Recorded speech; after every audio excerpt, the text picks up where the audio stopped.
Start this week's series of podcasts by talking about some core concepts in the craft, in Freemasonry, in the way we think about things in the world in general. Um, and there's something we have to kind of get out of the way first. And the first thing we have to get out of the way is the understanding that all of the things we talk about in Freemasonry, all of the ways we view the world are fabrications. They are all made up. They're insufficient descriptors of the way the world actually is. They're rough approximations that help us make sense of the world and help us interact with the world, but they are by default, every single one of them, not an accurate way of describing the way the world works. Even in places where we have a good vocabulary, a strong vocabulary for understanding the phenomenology of the world, like science, even those words are not the same thing as the truth behind the words. So when we start to talk about some of these sort of fundamental concepts in the craft, it's important to remember that the concepts we discuss are not to be used in a way that is deterministic. So we're not going to suggest that by dividing the world into, black and white squares, that you definitively fall in any of them, or that those squares in and of themselves have any sort of value beyond subjectively how you might navigate the way the world works. So, all that said, this week we're going to start talking about some common dualities in the way the world can be viewed or experienced by an individual. And this helps us hone our skills as a craftsman. So today's the core of today's episode is going to be about objectivity and subjectivity. So objectivity and subjectivity are two concepts about the way the world can be interpreted, evaluated, or experienced. So when we talk about objectivity, we're talking about the world of objects. We're thinking about concrete things in space and time as a way to kind of wrap your mind around it. So you and I could sit down and talk about a brick, but that is very, very different. The discussion of a brick is very different than the brick itself.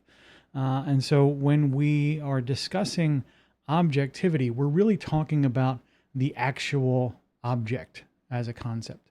We're also talking about provable, reliable realities about the way the world works process-wise. The law of thermodynamics, for example, is an objective truth. When we talk about objectivity, the requirements are that it must be provable to other people or other subjects, if you want to, put it in technical terms.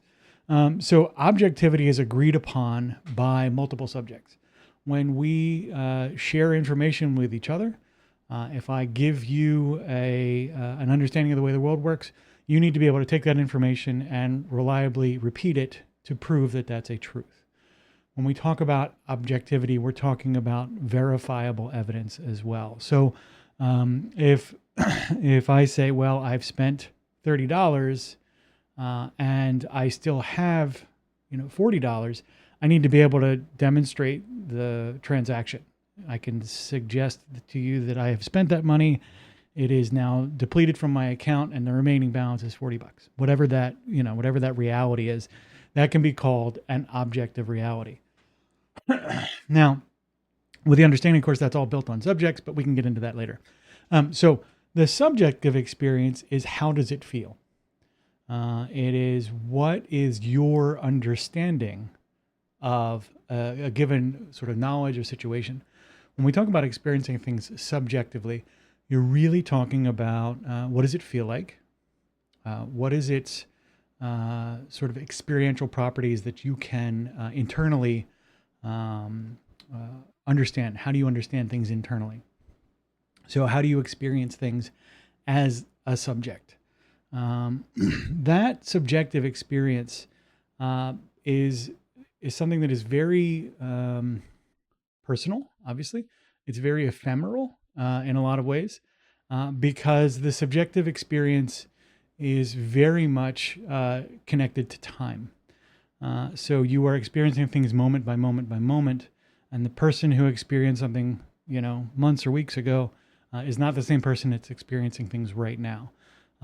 So when we talk about the subjective experience, it has some interesting qualities that are pretty vital to its understanding. And the reason why it's important to understand the subjective and objective experience is because when we start talking about the evaluation of your behavior, or we start talking about finding your place in the world, or we start talking about how do you make the social change that you want to happen, you have to understand these two perspectives as interplays that you must work within in order to move your objectives forward.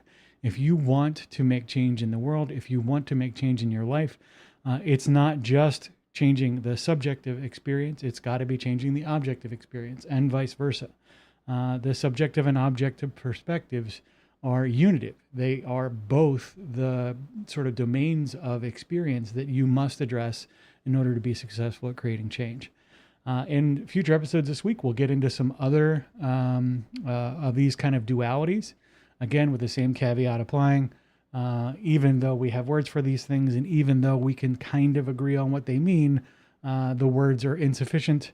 And if you're looking for more detail here, check out the Tao Te Ching Chapter 1. It'll give you plenty of insight as to kind of the reality of the way that all works. And with that, we'll see you next time.